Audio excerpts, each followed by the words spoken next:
Halo, anak-anak kelas 6. Assalamualaikum warahmatullahi wabarakatuh. Sampurasun.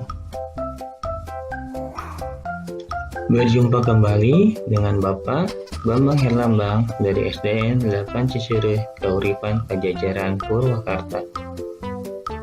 Pada kesempatan kali ini kita akan belajar tema 2, subtema 2, pembelajaran ketiga. Tujuan pembelajarannya: 1. Menjelaskan proses peristiwa Perang Ambarawa. 2. Mengidentifikasi cara hewan beradaptasi. Pertempuran Ambarawa. Pada tanggal 20 Oktober 1945, tentara sekutu di bawah pimpinan Brigadir Bethel mendarat di Semarang dengan maksud mengurus tawanan perang.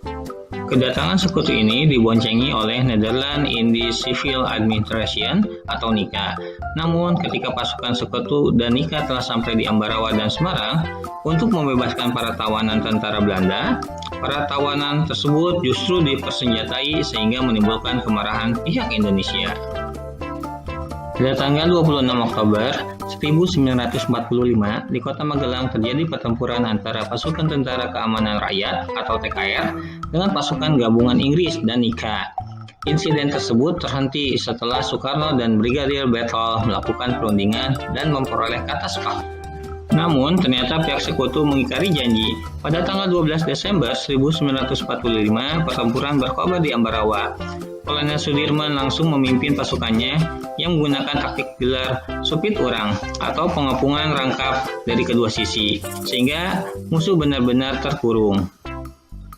Setelah bertempur selama 4 hari, pada tanggal 15 Desember 1945, pertempuran berakhir. Indonesia berhasil merebut Ambarawa dan sekutu dibuat mundur. Kemenangan ini diperoleh berkat kerjasama dari seluruh rakyat Ambarawa. Kemenangan pertempuran ini kini diabadikan dengan didirikannya Monumen Palangan Ambarawa dan diperingati sebagai Hari TNI Angkatan Darat atau Hari Juang Kartika.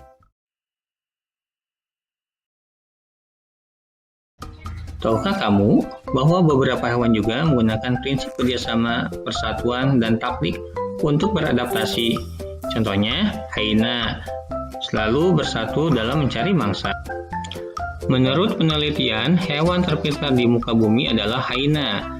Dr. Sarah Benson Amram dari University of East Andrews mengatakan bahwa hyena adalah hewan terpintar karena binatang tersebut dapat mengatasi masalah secara naluri dan juga dapat berhitung.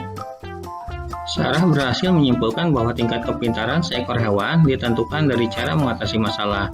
Hyena mempunyai strata sosial lebih tinggi dari jenis lainnya dan dapat mempertahankan wilayahnya dengan cara memanggil rekan mereka. Hyena akan mengusir hewan lain yang masuk ke wilayahnya dengan cara bergerombol. Hewan ini dapat menghitung jumlah penyusup di wilayahnya dan memperkirakan berapa rekan yang harus hadir untuk mengusirnya.